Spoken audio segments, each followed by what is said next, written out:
I arrived in Oklahoma anticipating peace, the sort of stillness you're only able to hear in true farmland. Wind rustling through corn stalks, a lowing cow in the distance, the creaking of a slow barn door. That's what I envisioned. Fishing rod, juicy tomatoes, and possibly a nap in the shade of the old oak. Where arrived was chaos. Bulldozers rumbled, survey trucks beeped in reverse, and new tire tracks gouged my pasture like wounds on a map. Orange stakes pierced the earth, white spray paint carved through my cornfield, and directly in its center stood her, Linda Harris, president of the HOA, arms folded, sunglasses blinding like she'd just taken over Rome. Crews behind her were spraying lines and hammering stakes deep into my dirt. I nearly laughed. Private jets landing in back of the barn? Next?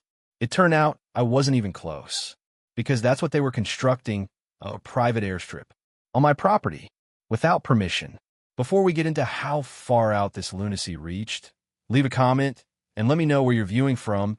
I need to know just how far HOA mayhem actually extends. Pulling up to the farmhouse felt like stepping back in time. My father's name still faded on the mailbox, the tin rooster wobbling on the fence like it had for 20 years, the old barn leaning just a little more than it used to. But the air, it wasn't peaceful anymore. It buzzed with the wrong kind of noise. I come home to rest. I manage the Federal Aviation Administration, yes, that FAA, in Washington, D.C. My phone wakes me at 2 a.m. when a private jet deviates from a flight plan. I've sparred with airline CEOs, issued emergency directives, testified before Congress. After 15 years of hounding, I thought I'd worked for one peaceful week. Instead, I drove onto someone else's building site. At first, I assumed it could be county work. Oklahoma potholes have a way of swallowing up pavement. But orange cones in the pasture, by the cattle pen? That was a different story. This was HOA business, the kind that eats people from the inside out. I parked, got out, and observed men in neon vests pounding stakes like robots. A foreman with a clipboard nodded, approving each swing. They hardly even saw me. I was invisible on my own property. And then appeared the voice I dreaded. Linda Harris. Human arrogance. Well, she walked toward me as if she owned the ground beneath her feet. Look who finally returned. We've been making improvements. Improvements? I replied, attempting to keep my tone even. She slightly lifted the shades from her eyes, just enough to give a trained smile. John, progress waits for no one. The community's moving on. You can remain in the past if you choose to, but don't stand in our way. I was about to ask what they were constructing, but something halted me, those impossibly straight stakes, aligned with the wind. FAA training took over. Runway. Progress, I said. What type? You'll see, she replied, laughing as if I'd made a joke. This neighborhood's going to be real exclusive. She stormed off, issuing orders like a general, and I was left standing there trying to make sense of it. Perhaps it was a bike trail, I said to myself. Perhaps a walking path. But in my gut, I knew HOAs never end at walking trails. Sometime later, I drove into town, directly to the general store where news flies faster than a storm front. Old man Jenkins took his eyes off his newspaper and smiled. Back in town. Just thought I'd get some peace, I replied. He snorted. Not with Linda in the vicinity. She's been going on about making this flying ready. Private planes, John. Says people down in Florida come in their backyards, and she wants that here. You mean a runway? He nodded slow. Yep. If you needed peace and quiet, you had chosen the wrong farm. On the drive home, his words continued to ring in my head. Private jets. Runway. It all fell into place. Linda wasn't merely exercising her HOA muscle. She wanted to convert my father's pastures into an airstrip for the wealthy. Walking the land once more, I walked the survey lines, right across the pasture, by the pond, all the way to the tree line. Ideal for small planes. Nicely against the law. The sun had set low, equipment still groaning out in the distance. Two pieces of information hit me like a sledgehammer. My vacation was at an end, and Linda Harris had just declared war on the wrong guy. Because I wasn't merely John Miller, son of the farmer. I was John Miller, Federal Aviation Administration Director. And Linda had just constructed herself into federal real estate. If I had expected Linda to stand down after that HOA meeting, I was absolutely mistaken. My rebellion did not intimidate her. It only motivated her. In a matter of days, my serene farm was converted into a building site war zone. The initial assault came under the radar. An official HOA notice slipped through my door like a curse. It stated that I was hindering community progress by parking equipment from the farm close to the building site. I left my tractor in my own darn field. I wadded up the letter, threw it in the garbage, and growled, "Obstruction? Lady, that's farming." The next day, bulldozers were back, thundering louder than church bells at sunrise, smoothing dirt so near to my barn the windows shook and my coffee disintegrated. My cattle panicked. My dog barked his head off. And amidst all the disarray strode Linda Harris, heels clinking on gravel as a victor returned from battle. "Morning, John," she bellowed above the engines. "Isn't it beautiful? Progress in motion." I lifted my cup. "You call that progress? My cows call it trauma." She grinned, snapping at her laborers. "Faster. We're on schedule." Schedule. That word pierced me like a dart. This was no longer a dream. It was a countdown.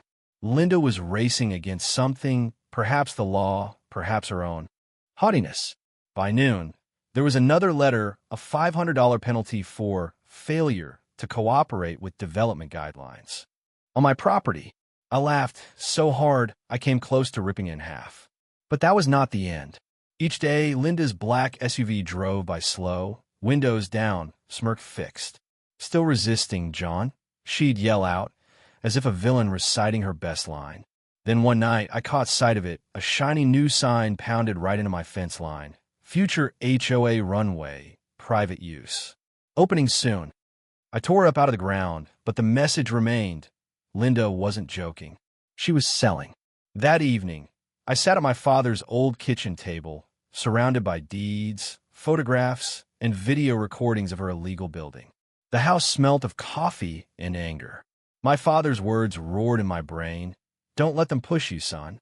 Millerland is Millerland." But I was no longer a miller. I was the FAA, and Linda Harris was penning her own demise one bulldozer at a time. I didn't play my cards yet, because seeing your foe dig his own grave, that's a joy best served slow. Days ran together, noise, dust, and frustration. One morning, orange cones stopped at my driveway. Another, HOA safety measure. So I pushed them aside with my truck.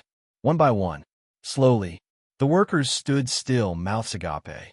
The neighbors began to whisper, half angry over the disruption, half beguiled by Linda's vision of prestige.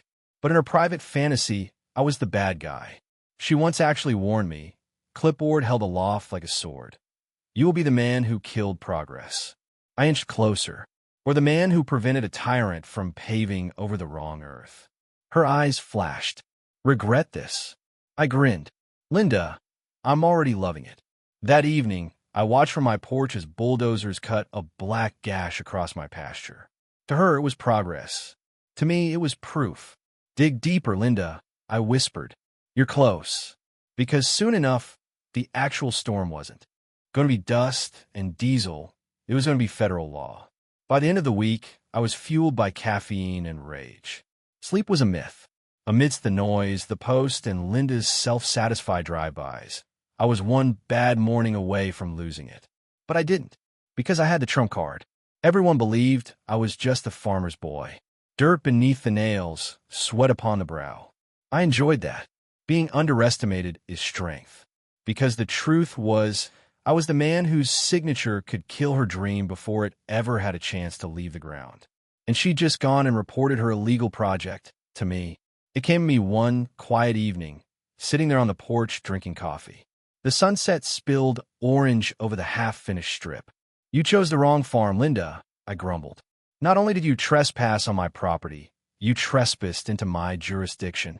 Later that evening, I accessed my FAA account. My inbox was a mess. But there was one email that caught my eye, a formal request for expedited approval of a private runway in Oklahoma.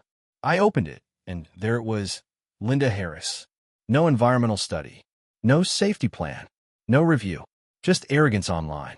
I laughed so hard I almost spilled my coffee and clicked deny with more pleasure than I'd experienced in years. The following morning, she cornered me near the barn. "You're making this more difficult than it has to be," she said. "Play along, and perhaps I'll dedicate a hangar to you." The John Miller Terminal. I smirked. Sounds like where bad ideas go to die. Her false smile quivered. "This runway is going forward." I moved in, relaxed and icy. Nothing flies in this nation without my knowledge. She blinked, bewildered. "You can't derail progress with red tape." "No, Opia. I can derail it with the law." That evening, I began assembling the last pieces, pictures, aerials, witness testimony. All the evidence I'd need. Then I got on the phone to an old acquaintance in Washington. About a rogue HOA attempting to construct an unauthorized airstrip on private property. I explained. Time to clip their wings. They were hardly a week away from laying down the last coat of asphalt when I called. "I need a cease and desist order drawn up," I instructed him. "You're kidding," he replied. "I wish I was." He exhaled. "You say the word, John, and it's done." I closed my laptop, sat back in my chair, and smiled for the first time in weeks. Because now it wasn't just me against Linda Harris.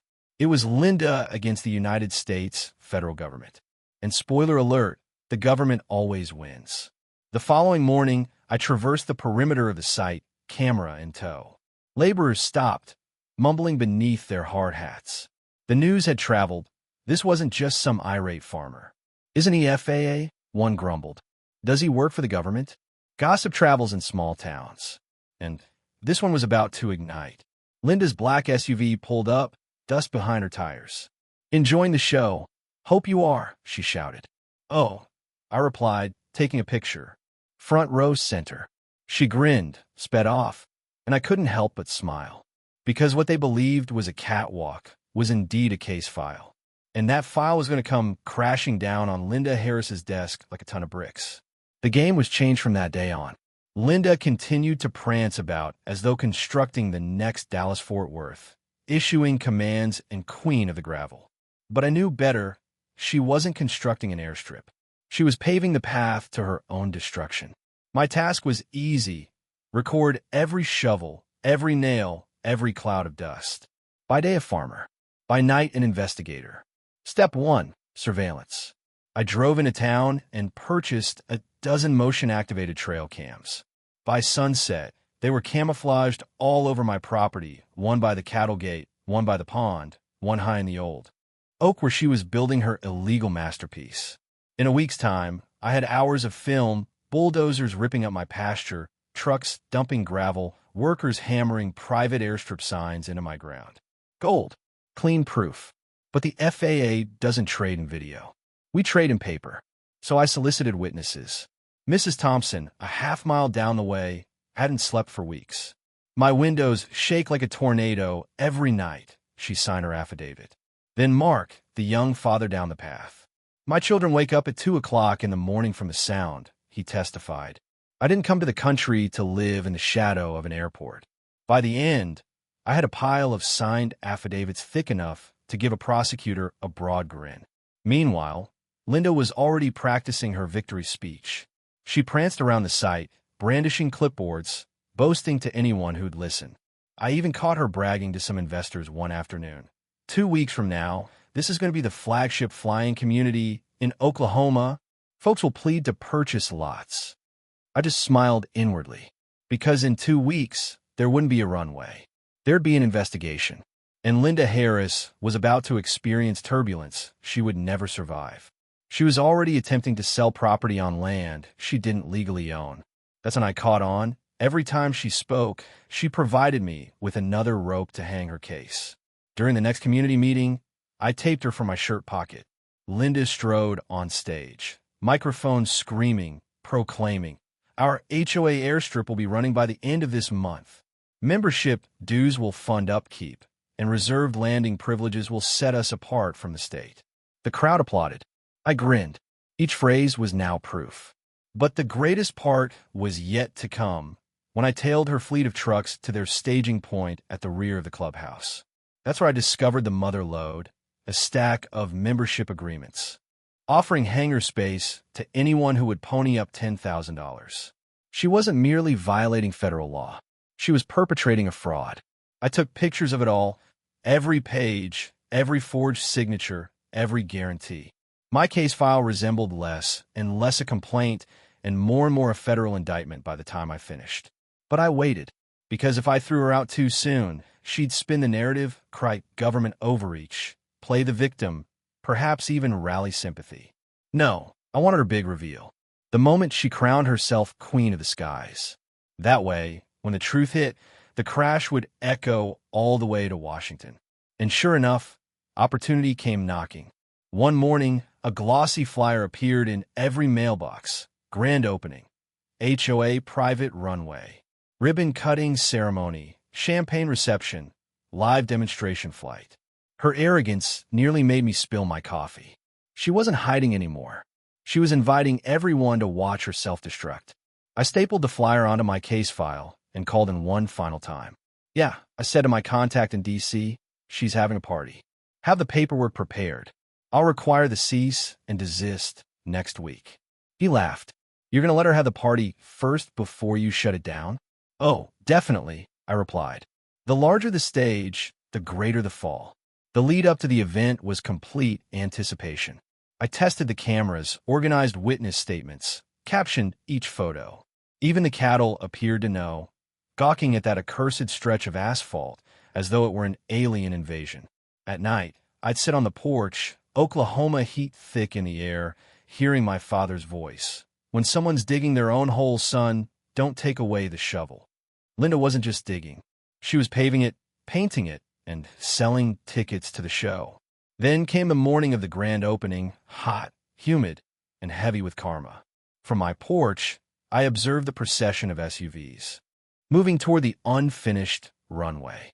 Flags streamed in the breeze. Welcome to the future. The irony was sweet. I wore drab, jeans, boots, old cap. Another grumpy farmer.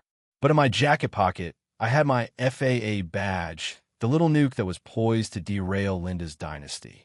When I got there, the sight resembled a county fair. Folding chairs, red ribbon, champagne glasses sweating in the heat. Neighbors whispered, suits fanning themselves with glossy brochures that promised exclusive access and sky-high property values. And there she was, Linda Harris, Queen of Chaos, prancing onto the stage in a crisp white blazer, microphone in hand. Behind her was a banner, HOA Private Runway, opening day. Ladies and gentlemen, she started, voice full of swagger. Today we open a new book in the history of our community. We are pioneers, visionaries, leaders of progress. The audience clapped, half-hearted, but loudly enough to satisfy her ego. She toasted, to progress, to vision, to the future of our neighborhood. Cameras clicked, glasses clinked. Investors grinned like they just purchased beachfront property in Nevada. Then she strode towards her finale. And now, to christen our runway, our first demonstration flight. People tilted their heads upwards. A twin-engine aircraft flew overhead, lowering its wings. People gasped. Linda flung out her arms wide, luxuriating in the applause. History is landing here today. That was my signal. I emerged from the crowd, sun blazing across the rim of my cap, gravel crunching beneath my boots. Whispers spread. Heads turned. Linda, I shouted, voice firm. Save the champagne for now. She scowled. John, this is not the moment. On the contrary, I cut in, taking the badge out of my jacket and holding it aloft. This is the moment. Gasps broke out. Cameras zoomed. The FAA emblem shone in the sun. My name is John Miller, I declared firmly, Director of the Federal Aviation Administration. And from this moment on, this runway is officially closed down. There was silence. And then bedlam. Investors screamed, leafing through their expensive-looking pamphlets as if ink in tiny print would be their salvation. Neighbors gasped. Linda stood still, her face color becoming the same shade as the blacktop beneath her. You can't do that, she stuttered. I grinned, as serene as a Sunday minister. Linda, literally the only one who can. The aircraft overhead began its descent, aligning on the runway, until I motioned my hand. The sheriff's deputies I had informed earlier waved their lights. Radios sparked. The pilot pulled hard to the left, engines screaming, climbing from the location. The wind of the botched landing tore through the field like judgment. Linda's mic squeaked in protest as she stammered. "This is a misunderstanding. We have investors. We have approvals. This is progress." I moved in, my voice low, calm. "No, Linda, this is fraud, and it ends today." Deputies closed in, taking photos of the scene, hauling away paperwork. The local news team caught every detail: Linda's shaking hands, the torn ribbon, the sweating champagne glasses in the sun. Then the applause began. First a few, then a dozen, then the whole crowd. A wave of applause swept through the crowd as Linda's empire fell apart in front of them. I stood there, badge shining in the sunlight, watching it all fall apart, and I couldn't help but think, this is better than coffee any day. In minutes, investors rushed the stage, reporters hovered, microphones waving. Questions sliced like knives. Did you know this project was illegal? How much did you take in? Were the residents misled? Linda tore off her sunglasses, and her eyes flashed like a trapped creature.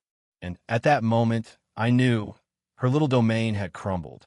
The last rays of the sun behind the Oklahoma hills, the final murmurs of applause vanished, leaving the distant purr of motors and the bitter taste of justice in the air.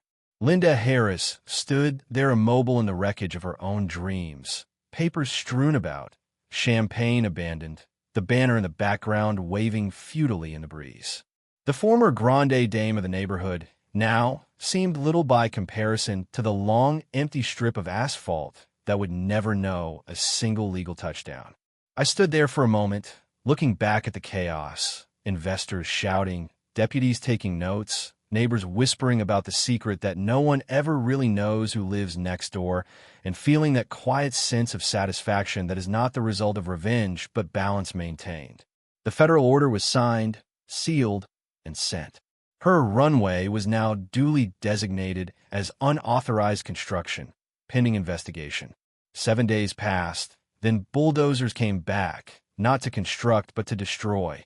The asphalt shattered under the burden of justice, bit by bit, leaving only raw earth and a message gouged deep into the ground. Pride goes before the fall, and overconfidence always pays in full. I sent my final report to Washington, hung my badge on the shelf, and treated myself to a cup of coffee that tasted at last like peace. As I stood there and watched the sunset spread across the vacant field, I couldn't help but grin. Some battles aren't fought with fists or rage. They're won with patience, truth, and a timely cease and desist. And Linda? She boxed up her aviation dreams and sold her home before the next HOA meeting could even commence. The fly-in community never took flight, but the tale of how it imploded before liftoff?